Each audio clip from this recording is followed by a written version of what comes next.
Okay. Thank you. Okay, welcome everyone, and thank you for coming to our monthly webinar. We're doing kind of a joint webinar this week with the Live Well Senior Program. For those of you who don't know me, my name is Megan Filippello. I work in the foundation at Adventist Health Glendale. And today we're very fortunate to have three presenters. We have Diane Doolin, Jason Brown, and Vanessa Terzian. And they're all going to talk to us today about financial planning. So if you guys would like to start, the meeting is now yours. Okay. Forward. How do I? That's not working. Hold on a second. We're not. Okay. We're not able to move this there. No, okay, good. Do you want to video? No, it's fine. Okay. Okay. Okay, well, thank you for inviting us today. Vanessa and Jason, I really appreciate it.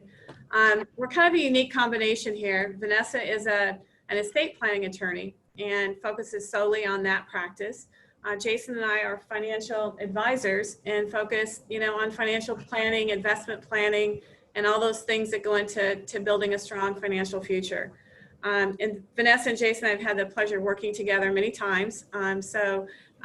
We appreciate you bringing us in today. Over the next 30 to 45 minutes, over the next 30 to 45 minutes, we will discuss 10 opportunities you have to plan for now and in the years ahead. Okay, planning during uncertain times is very much the same as it always is. Today, we'll talk about timeless classic planning opportunities. In times like these, we become more aware of planning for the loose ends and all those things that we've wanted to do that maybe we haven't gotten to yet. And so we're going to talk about the opportunities you have now to plan for that.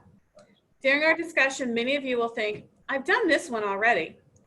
But our hope is that you'll discover additional areas of planning that benefit you and your entire family. We'll introduce, this is important, we're going to introduce 6 tools that will be available to you and we will highlight these throughout the presentation. So please take note when we say this is a tool available to you, write it down, and then you can order that or request that at the end of the presentation. I believe your host will be sending out an email where you can see what the tools are and choose those if you'd like to have them sent to you. Okay, this has been built for women, but what we're talking about today will apply to just about anybody, anybody in your family. So it's not just for women, for those of you who are not women here today. Okay, so let's go ahead and get started.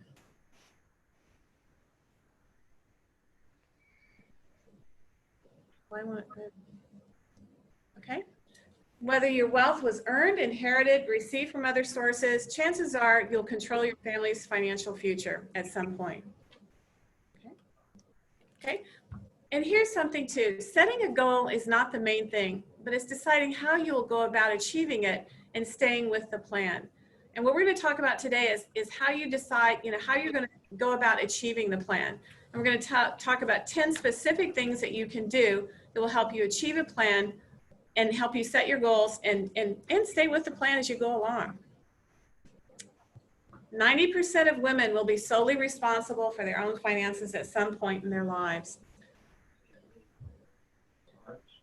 So why do you need a financial plan? That's why. 70% of women say they would change their financial advisors within 1 year after they are widowed. Why is this? I think it's because what our experience has told us is because one spouse is not as involved with the advisors as the other. So, what we're going to talk about today is how can you be more involved with your financial advisors so this does not happen. The last thing you want to do is change advisors if something changes in your life. So part of this presentation is going to be how do you build strong relationships with your current advisors.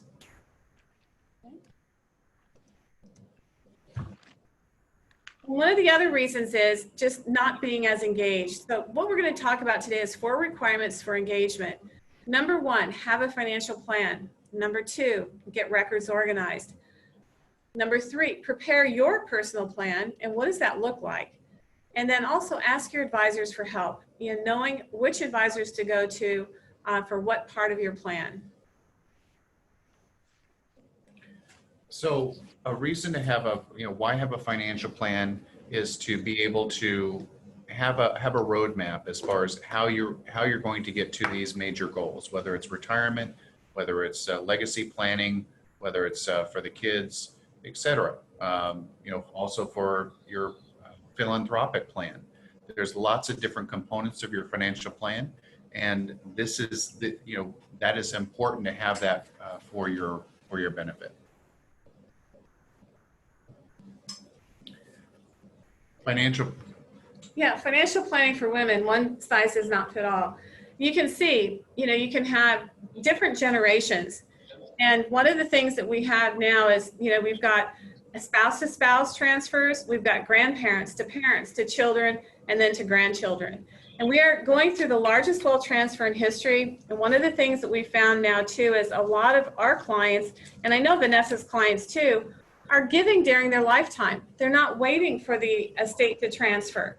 They're giving during their lifetime so they can see the benefits for their children. They can see the benefits for the charitable organizations that they work with. So it's something that, is very much happening now. In having a financial plan will allow you to know how much can you give now during your lifetime. Right. How much do you need in your lifetime, and how much can you start to share and give to your family now. Right. Okay. Now this is something too. Recognize that 70% of wealth will be controlled by women within the next decade. It's by 2030. And yeah, let her know that. For a lot of different reasons. Okay. But it's just I don't know where she finds all this stuff. Okay. How well prepared are you?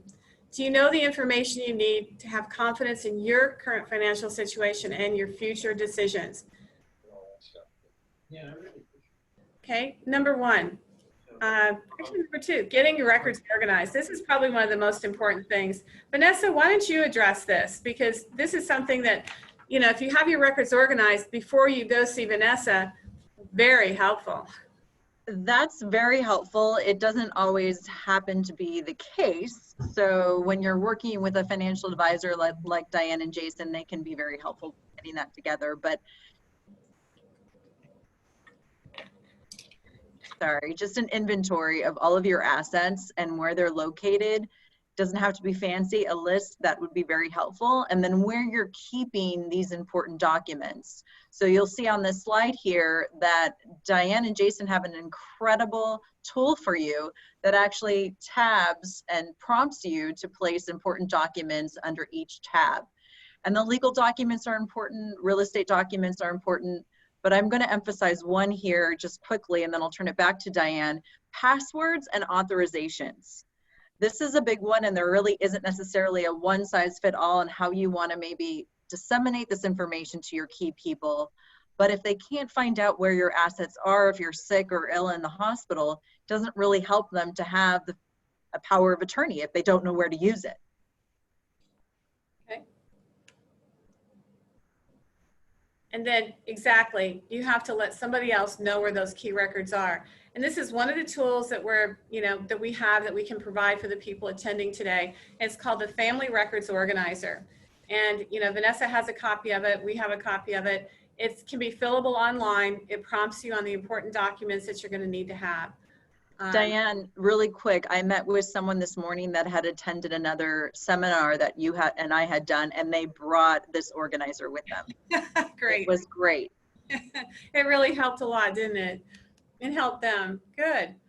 Okay. Yeah, just know where they are, because right now you might, some people who are listening today have done all this work and everything is in the right place. But so many times records can be found all over the place, and it's a good time now to pull them together. If you haven't done it, it's a great feeling to have everything together in one place and to let somebody in your family know where it is. Okay, preparing your personal plan. This is preparing your personal financial plan. What's involved in that?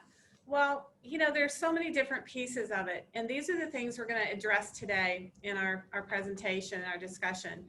First of all, a net worth statement, cash flow, investments, estate planning. And we've put two new ones in here that we normally don't put in, but it's keepsakes, arts, and collectibles. And a bonus, Jason calls it, the Family Legacy Travel Fund. We're going to talk about those. Insurance needs, education funding, real estate, charitable giving, all these things put together, you know, are part of your financial plan, in your personal plan. Nobody has the same plan. And we have a workbook. This is the next tool you have. You can see it, Financial Planning for Women, but again, it's for the family. And there are all the worksheets inside of there that you need to start planning. Begin with checklists. Okay, Vanessa. Oh, you're muted. Hang on. Yep, there we go. So this is my favorite picture because in listening to a lot of the things that Diane and Jason are going through today, it might be a little overwhelming. But just like a professional pilot, before they get into this cockpit and take off with a plane, they go through a checklist. So one of the tools that'll be available for you is a checklist. Help utilize your financial advisor, how to get assets in order as well too. So although a lot of these documents are, and these concepts are a little bit overwhelming, the checklists are the place to start. Okay. And usually, checklists were developed for doctors, pilots, and other professionals because it helps have a better outcome. If you have a checklist, you're not going to forget something, and you're going to have, and you're going to have a better result, a better outcome. Okay, better process, better outcome. Okay, this is our checklist here that we're working on today. This is a financial plan. These are the financial planning questions. It's inside that financial planning workbook. We're going to go through each one of these pretty quickly. And then we'll give you the tools where you can go through it, and take your time and spend some time with it. Okay, have you calculated your net worth? What does that mean? The net worth is just your assets minus what you owe, and that's your net worth. And this is a sheet that's in the workbook, and we created this ourselves. It's very simple, and everybody should probably update this, at least once every year, every 2 years. And again, that's something that the estate planning attorney like Vanessa would love to have as an update every year or two, because it helps her with the planning, because the estate planning exemptions change all the time. And we have an election coming up. We don't know, how that's going to play out with the estate planning exemptions going forward. It's very generous now, but it's due to expire in 2025. So it's a planning tool, and it's good to know. Keep track of cash flow. Again, what are your sources of income and what are your expenses? I mean, I go through this every couple of years myself, and it's just such a good exercise, because things show up, it prompts you to think about things that you maybe haven't thought about. And that's, again, in the workbook, page 5 in the workbook that we can send you. Okay, do you know how your current investments are structured and whether they are positioned to meet your long-term goals? Everybody has an investment portfolio somewhere, but what does it mean and how does it connect to your goals? How does it connect, and is it something that's going to be, is it there for you to meet your long-term goals? And how do you know that? I think this is Jason's slide, and this is something that you have to decide kind of what your role is in managing the investments and being part of the investment, process. So essentially, the build a car is hey, I want to select my individual investments. I want to manage them ongoing. I want to know if Coca-Cola is better than Pepsi to have in my portfolio. That's a very hands-on experience, which can be right for some, but you have to make sure that that, hey, on an ongoing basis, I've got to do this not just for today, but I got to do it, throughout, for the years to come. Driving the car is that you're generally working with a professional to be able to work with your investments, to have somebody oversee those investments and making sure that your individual stocks are the right mix and so forth for your specific situation. You're checking in on a regular basis, whether it's quarterly. Some people do it semi-annually, and some people do it annually after a while, because they understand the relationship with the driving the car. You see, you're watching the speedometer, how fast you're going, but you're not necessarily, building the engine yourself. And you're well informed. I think one of the things about this is you find a partner, you find a good advisor, and you expect that advisor to, follow a process with you. And that is, reporting back to you how you're doing, making sure you understand, how your investments are working for you, and are they going to help you meet your goals over time? Will the investments allow you to give to your, the things that you hold dear, whether it's a charitable organization or, family members. So if you have a great partner in this, you don't turn everything over to them. You're a partner. You know clearly what's happening. You know clearly what the process is, and you learn over time. And one of the things that we do and that we've done, for 21 years now is an event called Client University. And it's purely an educational event. And our clients, come every year, and there are topics that they learn about from, like professor, from the Wharton Business School, and really high level people, because we believe in education. We believe in, clients who, are clearly involved and clearly, our partners. They don't turn over the investments and say, okay, you handle this. No, we handle it together. And that's what this is. That's what driving the car is. And being driven, Vanessa has a good story about that, about a family member and how, her family member was driven and it didn't help the family. No, you lead by example, right? So if you're the patriarch or sort of the matriarch of the family, and you don't know where your money is, how to get it, how it works for you. Consequently, what we found is the next generation spent through the inheritance in 2 years. So it was not a good result because, again, that's the example that they had. Okay.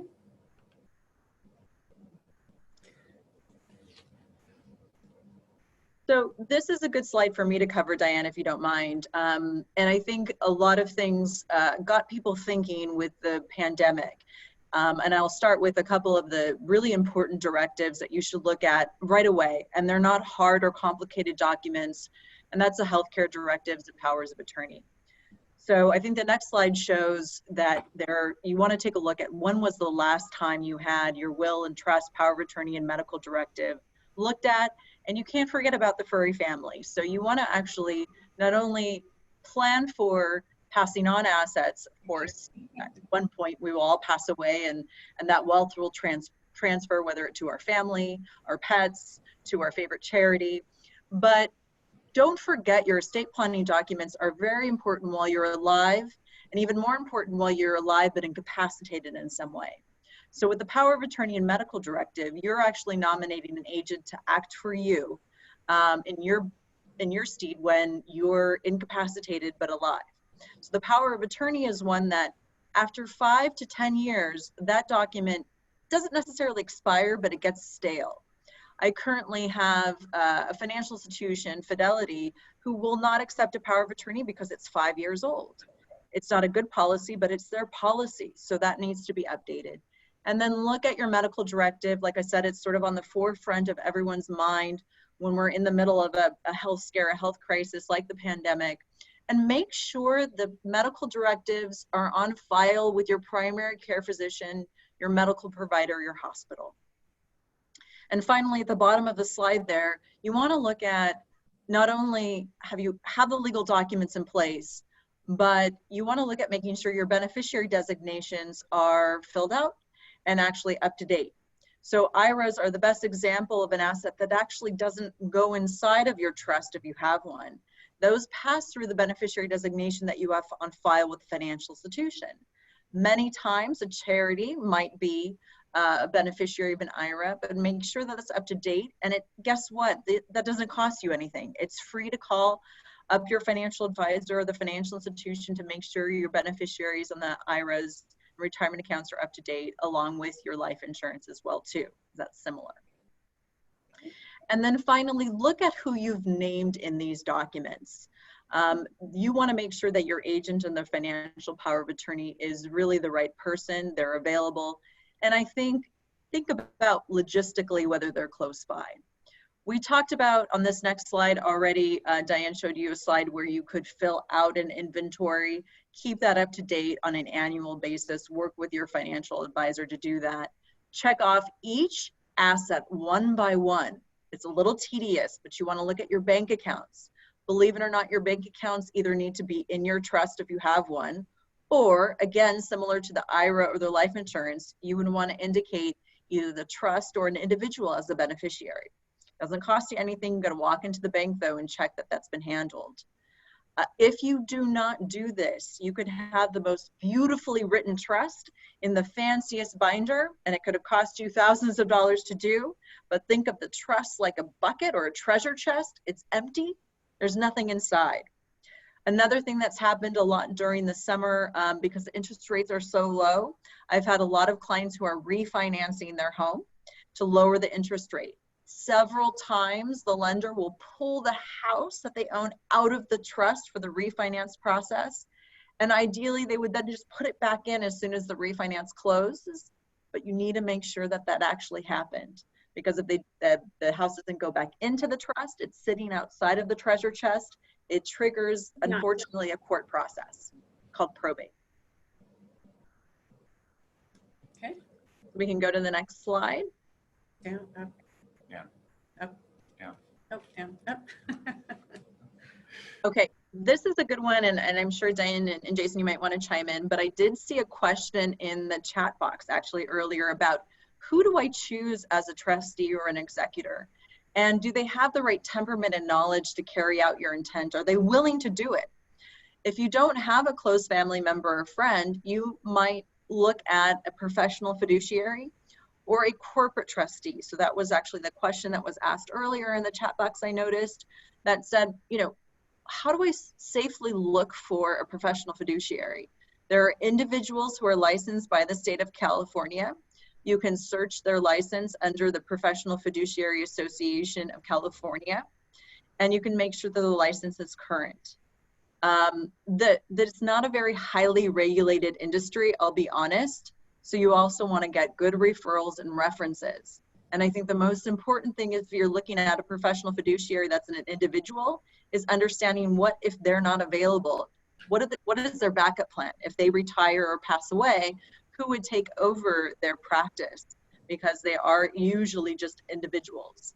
But there are often professional fiduciaries or corporate trustees that are larger firms that might be a better option for you. So you want to look at, in discussing with your financial advisor, maybe their firm actually serves as a corporate fiduciary. And I don't know if Diane, you want to chime in on that, because that could also be a good option if you don't have an individual that can serve in that role. We actually have, our firm has relationships with 7 to 8, corporate trustees, and some of them are located in South Dakota, some are in, Delaware, depending on the complexities of the situation. And we have local, relationships with corporate trustees, and it's actually a pretty good choice for some people because the responsibilities are, kind of the people that take on the role as trustees don't understand how complicated it can be. And so a lot of the parents that we work with don't want to put their children in a situation that could cause, dissension. And so a lot of our clients have looked at the corporate trustee choice. It's something that's there. You can take a look at it. You can see, what the costs are, how that might work for your family. As one of the choices, because they're totally vetted out with some of the larger firms. And I think a little bit of the concern sometimes that prevents people from considering a professional trustee or corporate trustee is fees. But I can tell you, if you get the wrong trustee in charge, it is much more costly than just paying a professional to do it. Right. And individuals like friends or family members, they can take a fee too. So don't assume just because you name an individual family member that they're going to feel that generous and not taking a fee, because it is a big job and you want them to treat it like a job because it is almost like a part-time job, if not sometimes full-time, depending on the situation. So the fee varies. You want to do your due diligence on that, but it isn't a reason not to consider a professional. Right. Interview these people, get several names. Diane, Jason and I could provide references for you for anyone that's on here today. and take a look at that as an option, because sometimes you don't want to burden a friend or family member with that, and that's fair. I respect that, but then look at these other options as well. And also the fee, if you think about it, if you have a corporate trustee and their main obligation is to distribute the trust, the fees aren't long lasting. Right. It's So- finite. It may take them a year to settle up the estate, and then they exit. Right. So, okay. Sorry.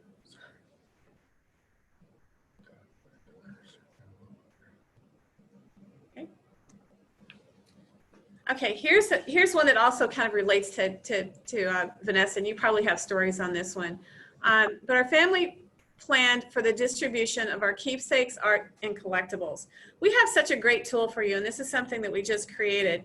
It has a checklist on the things, have you thought about these things? And there's also an inventory sheet. And I know I look around my house and I look and I said, there are a lot of things on the walls. There are a lot of things in the house. And it's something that's not really thought of as much as far as the estate plan. And you know, our art advisor was telling us that the average cost of a piece of art is $5,000. But you know, you might have a whole house full of art. You might have a whole, and also who gets grandpa's cufflinks? There's certain things that, you know, mean a lot to the family that don't particularly have a dollar value. But we have a worksheet for you here. And this is something you can, this is a tool again, you can order this. There's a checklist along with an inventory sheet for you to keep with your estate planning documents and your family records organizer, just to make sure that you think about this as part of your entire estate planning. Vanessa, do you have any stories on this? Oh, I have lots. We don't have enough time to go through the stories on this. And sometimes the biggest disputes are around the key arts and collectibles. So basically, there's going to be not only the valuable items that you would inventory and make sure they're aware that they don't get rid of it at a garage sale, right? And then the family members' keepsake photographs are a big one. So making sure that maybe there's a point person to handle that. I had a family who decided there would solely be one person to handle the distribution of the personal items. That's all they would do. So there'd be one family member that would make copies and of the photographs and disseminate that information.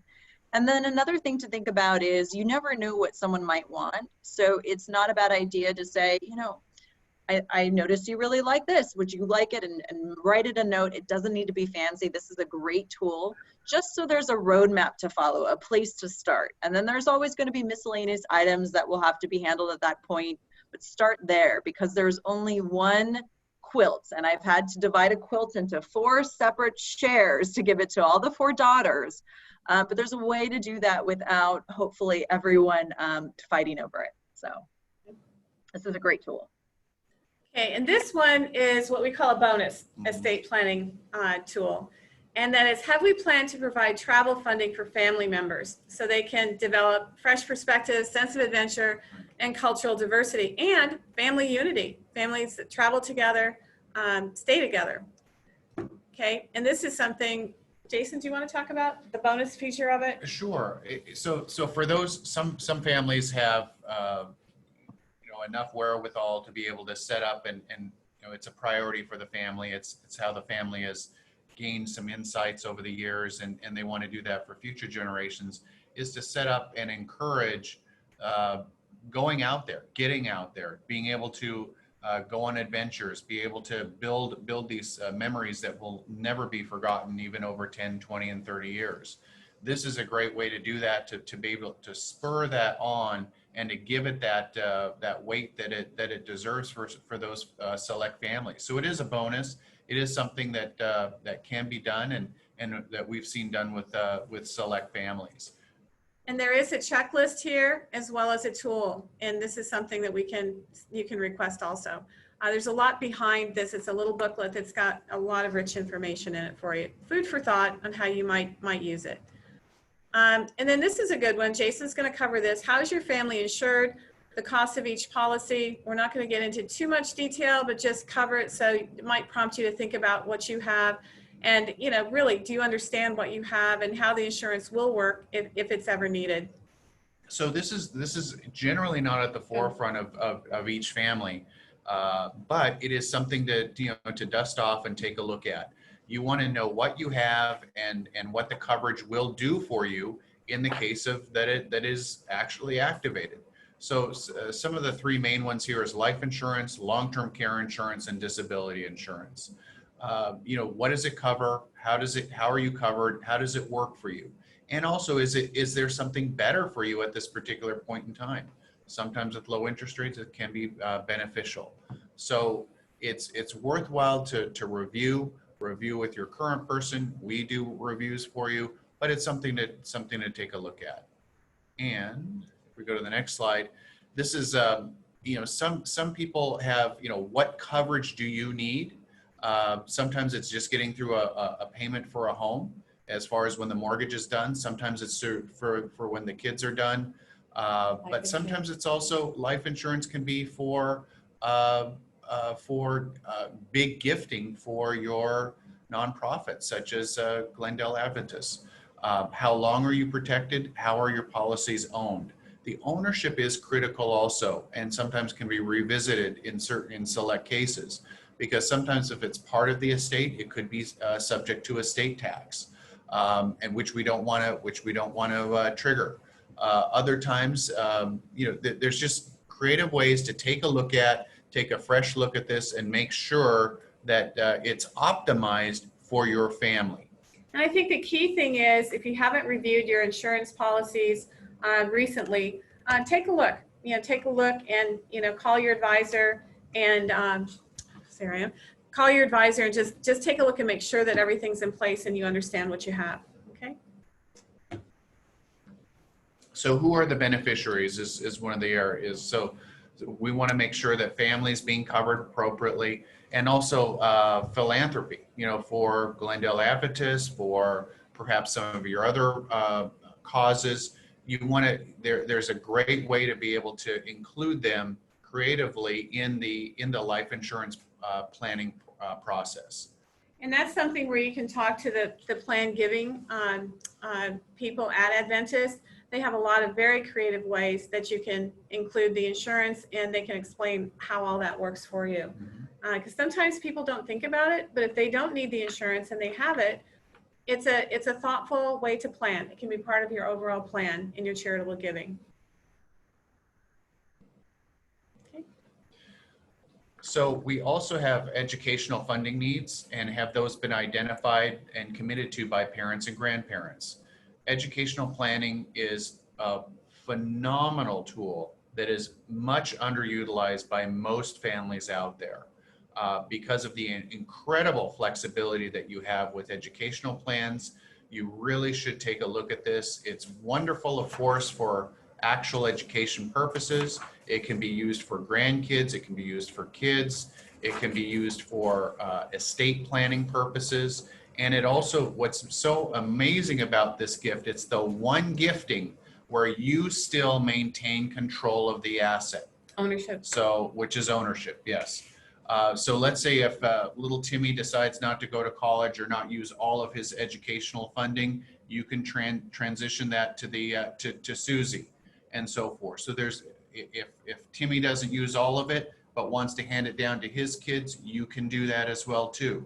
There's lots of amazing flexibility with education. And a lot of our clients too and grandparents will look at their estate and say, I'd like to lower the value of this because I really don't want to be in the position of paying estate tax, and I might have to. And so it's a way of removing money from the estate to leave a legacy, giving money now into a 529 plan, which grows tax-free, for family members. And you can include all family members. You can include adult children, grandchildren, great-grandchildren. And there's a lot of interesting legacy planning that you can do with 529 plans as part of your overall planning. So on your real estate, how will it impact your financial plan? Cash flow, estate tax purposes, and so forth. So real estate often is, especially in Southern California, is a significant part of families' wealth, and it provides some nice income. Well, there's lots going on with real estate as of late, and you want to make sure that it's optimized, and to talk it through with your advisors, from real estate to your financial advisor to even your CPA And estate and planning attorney, attorney. to be able to say, hey, this is what I've had, what, is it optimized for what I want to accomplish now, but also in the years to come? And I think Vanessa brought up a really great point. And how is this, what is the, how is it listed? How is it owned? Is it owned in a trust? And a lot of times, like Vanessa said, and it's, it falls out, and it could be in your name. So look at your year-end tax form, your property tax form. It will tell you exactly on that form who owns that real estate. And if there's an issue with it, you're going to see it right then. So, keep a lookout for that this year. Too many times it's not in the estate plan. It's not, it's not part of the estate plan. And what happens, Vanessa? It goes into probate. What is the cost of probate? Probate is a 4% statutory fee, so it's set by law, 4% the gross value, not net. So the court will actually value the property. So if you have $1 million home, it is a $40,000 fee. Okay, so it stays in probate. Totally avoidable. Takes about, go ahead. Yeah. And how long is probate? Well, before the pandemic, before courts were closed for a few months, it was about an 18 to 24 month process. I really haven't started one from start to finish since the courts were closed for several months. So I would add another 6 months to that easy, because our courts are very behind and still catching up. Okay, has our family established a charitable giving program to foster a culture of gratitude and generosity? This is one of our favorites. And, philanthropic opportunities, what are they? I think honoring and carrying on the established legacy, things that are important to you, navigating your personal philanthropic vision. What is it? What would you like to accomplish? So many times today, people that are involved in philanthropy want to do something. They want to make a difference. They want to get behind something that they really believe in, and they can see the difference that they're making. And, creating a family philanthropy to carry on your family values and mission. So involving your family in it too. It starts with you. It starts with your example, what you're passionate about, and then involve the family. And we have had so many great stories of families who have involved, started with, the founder, their thinking, and then involving the rest of the family and finding out and nurturing the generosity and gratitude within the next generations. And family philanthropy, what a great thing. We have a family story where we started working with a family, and it was all about a tax write-off. The family sold their business, and they set up a foundation to shelter some of the proceeds. And the mother and father and 2 children, met every year from the beginning. Jason and I were not involved until about year 3. And when we, attended the first meeting, we noticed that most of the money was going to the causes of the matriarch, the mom. And nobody else really had as much of an interest or involvement. And after Jason and I got involved, we asked the kids, we said, what's important to you? And their daughter said, feeding the poor and fresh water. And we asked their son, what's important to you? And he said, I want to have a plaque on the wall with my name on it. Okay, so that was their motivation. But I'll tell you, fast forward 7, 8 years, the daughter now is the president. They, make decisions together. They share what they're passionate about together. And they have set this up as a legacy of giving for generations. They have, they give away, a fair amount every year, but this is going to last for the next 40, 50 years ongoing. It's going to be there for their grandchildren. And the parents have found out so many things that their children care about and they're passionate about that they didn't even know. And so every year they get to talk about what's important to them. And then after the meeting, and Jason and I attend the meetings, and we show them how their financial assets are doing. We share with them the portfolio management. We share with them lessons of investing. We have really educated them along the way, and they are now also clients of ours. So we're working with the entire family now. and the family loves getting together. In the beginning, it was the kids didn't want to even, be there, and now they look forward to it. And then during the year, they visit the firms that they give money to, and they'll visit and they'll say, okay, how are you using our money? And they learn more about the organizations, and they're more connected as a family, more connected to the organizations. So it's something that, strengthening families and making the world a better place. What could be a better combination? Definition of legacy. This is one definition, and that is, it's not what's left tomorrow when you're gone. It's what you give, create, impact, and contribute today while you're here, and then that happens to live on.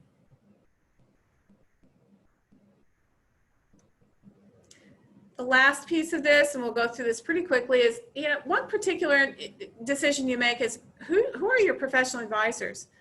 Do you have a trusted advisory team in place? Will you be able to contact your attorney, your financial advisors, your CPA? If something changes in your family, all of a sudden something changes, you need these people on your side. Do you have confidence in them today? If you have confidence in them today, you will when the situation arises when you really do need them. Your group of advisors, and that's your financial advisor, your state attorney, your tax attorney, your investment advisor, your plan giving advisor. And Adventist has some wonderful plan giving people. Health advocate, if you have a diagnosis or a medical emergency, you might need a health advocate. That's a new professional that most people don't know so much about, but I'm sure that you have, people at Adventist who can be in that role for you. And the key is you understand what each advisor can do for you and your family now. There's another tool. I think this is almost the last one, and it's a booklet. It's a booklet of checklists for how do you get the most from your financial advisor? How do you get the most from your state attorney? Vanessa created that list. How do you get the most from your insurance person? How much from your CPA? And then also from your plan giving advisor. So we have checklists, and it's in a booklet, and then there's a place in the back of the booklet where you can list the names of all your advisors and the contact information to keep with all your estate documents and your important documents for your family.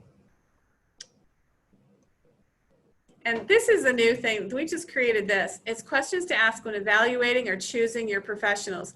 You can use this if you talk to estate planning attorneys. You can use it if you talk to your financial advisors. But it's getting to know them better.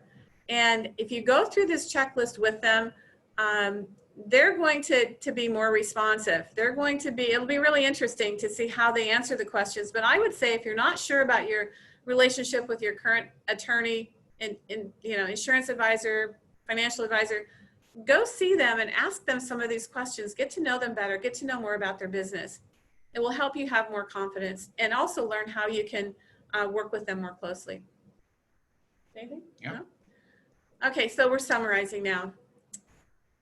5 main things. We've talked about 10 actions you can take. We've talked about a lot of the tools, but preparing your own personal financial plan, that's something that your financial advisor can do for you. We do this all the time in our practice. It's a basis of the relationship. Knowing how the financial piece is going to work for a client, and because how is the investment plan going to work as part of this? How's the estate plan going to work as part of this? So the financial plan lays out the details for you, and it's really easier to have put together than you might think. Getting your records organized, we have the perfect tool for that for you. Choose your role in managing your investments. The investment piece is a very important piece to all families. And whether you have a small account that's in 10 different places, figure out how to get it all together and understand more about how it's going to work for you and how it is working for you. Review and update your will, living trust, and titling of assets. That's something that Vanessa does all the time. She's a big advocate on making people aware of how important it is to have that done. And also, last but not least, determine if your professional advisors are in place. Are they trusted professional advisors? Are they trusted family advisors? Do they work with you? Do they work with your spouse? Do they work with your kids? But but determine how you can make those relationships more important and work for you better. And that's something that and we've got a checklist for that too. Okay. These are the tools. And I've got a form that's going to be sent out to you from the host of your program today. And you've got the Family Keepsakes, Arts, and Collectibles. It's a little workbook with a worksheet and also a checklist that prompts you on the things that you can think about in that. Same thing with the Family Legacy Travel, that the booklet of advisor checklists, the booklet for financial planning checklist, and then your records organizer. So you have a lot of tools here. Some will be more important than others. And this is the checklist in the back. Everything that we talked about is on this request card. And so whatever you would like to have, we're happy to send it to you. And again, that's going to be sent out to you, by your host, and we will follow up to get those pieces out to you. There's no cost. And if you have questions, call Vanessa. A lot of these relate to Vanessa. Some relate to us. Ask your professional advisors that we're working with now. Okay. We would just say thank you very much. Thanks for attending. And I think we're right at our time frame right now. Yep, right at 45 minutes. So I'll turn it back over to our host. Great. Thank you, you guys. It was a great presentation. If anyone has any questions, feel free to unmute yourself and ask them, or put them in the chat. We have a question that just popped up asking, where is your Morgan Stanley office? It's right on the corner of Lake and Green in Pasadena. It's on the corner of Lake and Green in Pasadena. Okay. And we're on we haven't been there for probably 6 months now. We're working remotely, and we think we're going to be back in the office sometime in the next couple of weeks. Yeah. So yeah, we're getting back to that. Okay, is there any other questions? So you're gonna, email us these things that you talked about? Yeah, I think the next step would be to have your host email this form out to you. It will have all the information on it where we can just send this directly to you. Either they'll send it to you or we'll send it to you. But just let us know what you want on the checklist. Just check it all off, and all these were mentioned in the presentation, so we'll have all of those out to you in short order. Good, thank you. Okay. That's what I wanted to clarify. You are going to send us something? Is that what you're going to do? Yeah, you need to request it. It'll be sent out by your host. They'll send it to you by email, and then you can respond to the email with all the items that you want on this checklist, and then we'll send it to you directly. So how do we request it? This request card will come out. Go ahead. What? If you're part of the Live Well Senior Program, Yes. we will be sending you an email. Okay. I see that you are, Harriet, so we will be sending you an email. All right. Thank you very much. Appreciate that. Yes, okay, so if there aren't any other questions, I'm not seeing any in the chat. I think we'll go ahead and end the webinar for today. I'd just like to say thank you to Diane and Jason and Vanessa for taking the time out of your day to come and talk to us. And yes, I will send this request form that's on the screen. I will email it out, and Melissa will email it out as well to the Live Well Senior members. So thank you everyone for coming, and hope everyone has a good rest of their week. Thank you very much. Thank you again. Thank you.